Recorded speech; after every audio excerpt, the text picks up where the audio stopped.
श्री राम जय जय राम। श्री राम जय जय राम। श्री राम जय जय राम।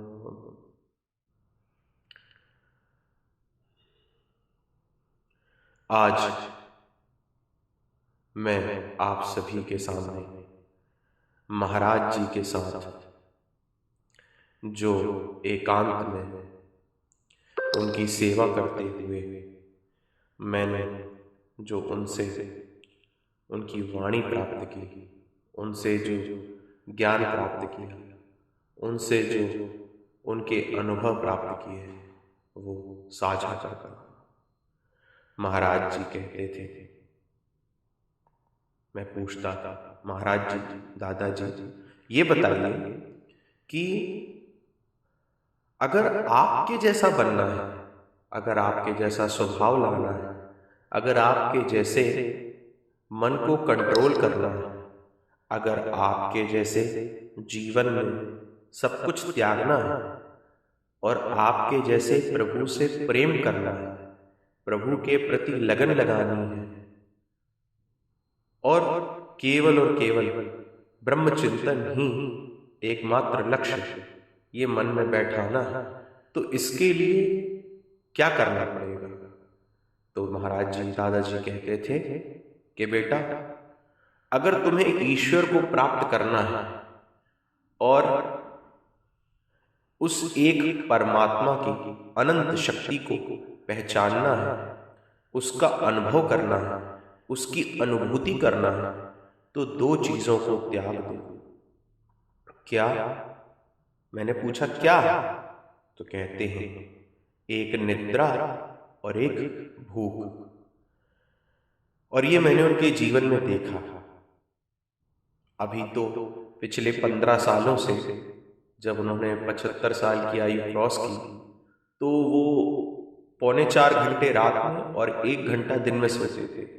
करीब 4 घंटे 40 मिनट 24 घंटे में सोते थे। लेकिन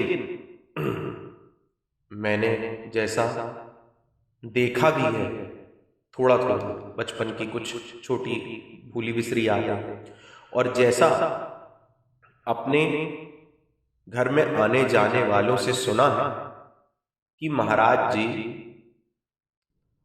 केवल 3 से 3.25 घंटे रात में सोया करते थे।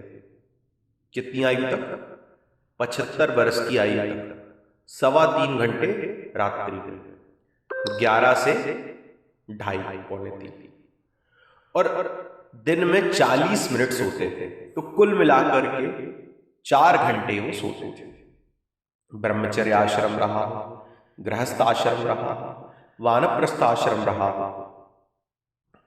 उन्होंने 4 घंटे से ज्यादा की निद्रा नहीं ली। और दूसरा भूख। जो ये अन्न है ना, ये हमारे शरीर को और हमारे मन को निर्माण करता है। हमारे शरीर का, बुद्धि का, मन का निर्माता कौन है? अन्न। इसीलिए महाराज जी ने जीवन में एक ही प्रकार का अन्न खाया, केवल मूंग की दाल, केवल लौकी की सब्जी।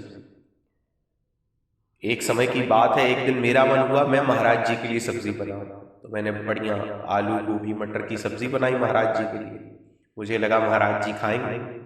फिर मैं चला गया पीछे से, क्योंकि मैं उनकी आंखों का सामना नहीं कर पाता था, उनसे डरता बहुत था। आंखें मिलाना मेरे लिए बहुत बड़ी बात होती थी।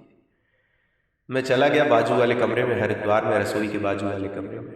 जब वो 15 मिनट बाद भोजन करके 20 मिनट बाद उठे, तो मैं गया। मैंने कहा, उन्होंने तो कुछ लिया ही नहीं। बोले भैया, भंडारी बोला, भैया लेना तो दूर की बात, उन्होंने देखा भी नहीं। जिस चीज में तेल पड़ गया, जिस चीज में घी पड़ गया, एक महाराज जी का तो नियम था ना, 1 चम्मच से अधिक घी पूरे भोजन में पड़ता ही नहीं था। चम्मच का जो पिछला हिस्सा होता है, उसमें जितना घी लगा होता है, उसको ही उनकी छोटी सी रोटी में चुपड़ दिया जाता था। यानी कि घी फॉर्मेलिटी के रूप में उनके भोजन में होता था, क्योंकि शास्त्रों में लिखा है कि बिना घी का भोजन परमात्मा ग्रहण नहीं करते। इसीलिए उनके जो भगवान को भोग लगता था उसमें घी इसीलिए डाला जाता था क्योंकि घी डालना शास्त्र सम्मत है, लेकिन सिर्फ फॉर्मेलिटी के लिए घी होता था। जैसा भगवान श्री कृष्ण ने गीता में अर्जुन को बताया, अर्जुन ने पूछा कैसा भोजन करें जिससे स्वस्थ मन, स्वस्थ बुद्धि और स्वस्थ चिंतन हो सके, तो भगवान श्री कृष्ण ने जो उत्तर दिया, जैसा भोजन करने को बताया, महाराज जी ने पूरे जीवन वैसा ही भोजन किया। तो निद्रा और भूख को महाराज जी ने अपने जीवन में जीत लिया था। और इसीलिए कहते हैं जिसने अपनी इंद्रियों को जीत लिया, जिसने अपने मन को जीत लिया, उसने जगत को जीत लिया। और जिसने जगत को जीत लिया, जगदीश की कृपा उस पर हो गई।